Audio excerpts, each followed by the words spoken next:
Mzee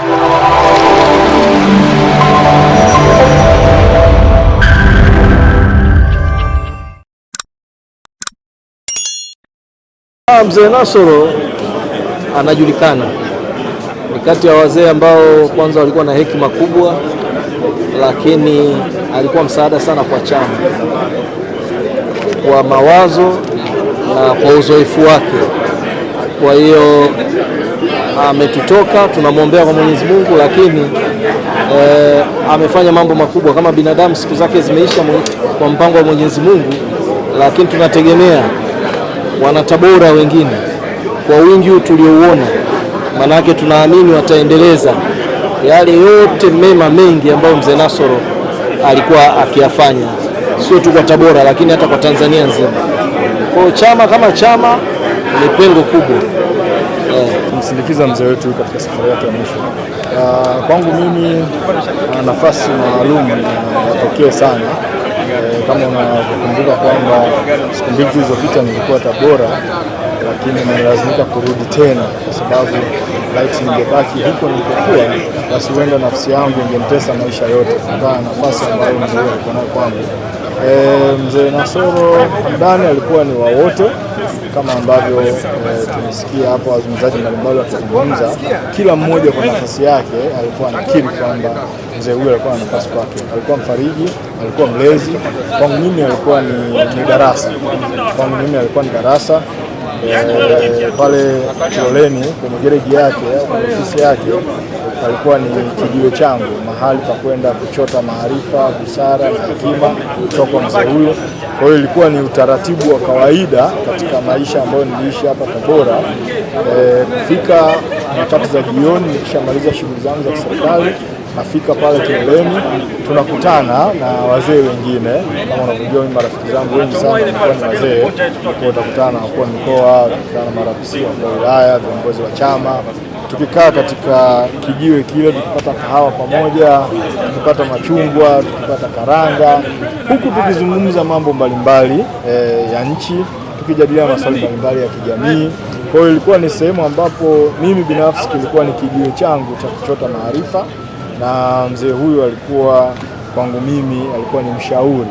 Hata utakumbuka mwaka 2020 nilithubutu kwenda kutia nia katika mchakato ule wa kutia nia, lakini yeye alikuwa miongoni mwa watu wawili au watatu muhimu ambao waliniambia kwamba nenda, na kwa sapoti kabisa, kwa sapoti ya hali na mali, ili niweze kufanikisha jambo hilo ambalo nilikuwa nimekusudia.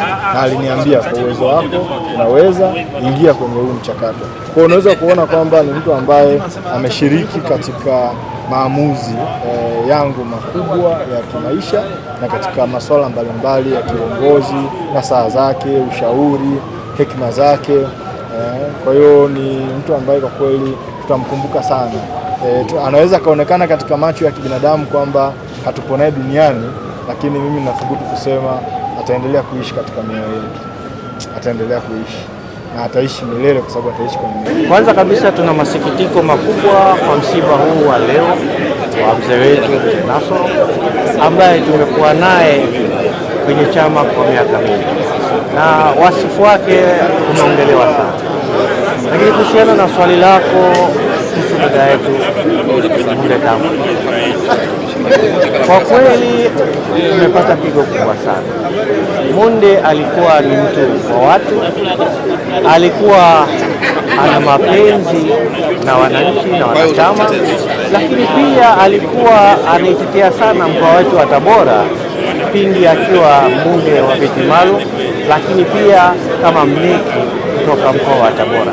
Wewe mwananchi wa Tabora, unayetafuta duka la vifaa vya umeme, wapi vinapatikana? Basi nenda moja kwa moja Nawe Enterprises. Wamefungua duka jipya la kuuza vifaa vya umeme wa majumbani na viwandani. Wanauza jumla na rejareja. Wamekuja na punguzo kubwa la vifaa vya umeme. Extension ya shilingi 10,000 watakuuzia shilingi 4,000. Switch flash ya 1 gang ya 1,500 watakuuzia shilingi 900 tu. Earth ya shilingi 10,000 watakuuzia shilingi 6,000. 6. Conduit pipe ya shilingi 1,500 watakuuzia kwa shilingi 1,000. Square box shilingi 400. Najua maduka yapo mengi, lakini Mnawe Enterprises ndio suluhisho na mkombozi wa vifaa vya umeme mkoani Tabora. Bei zao ni nafuu mno. Fika ofisi zao zilizopo mtaa wa Gongoni, jirani na Changamoto, au wapigie simu namba 0768733657. Wana Tabora, twendeni tukanunue vifaa vya umeme kwa bei ya punguzo sawa na bure kwenye duka jipya la Mnawe Enterprises maeneo ya Gongoni.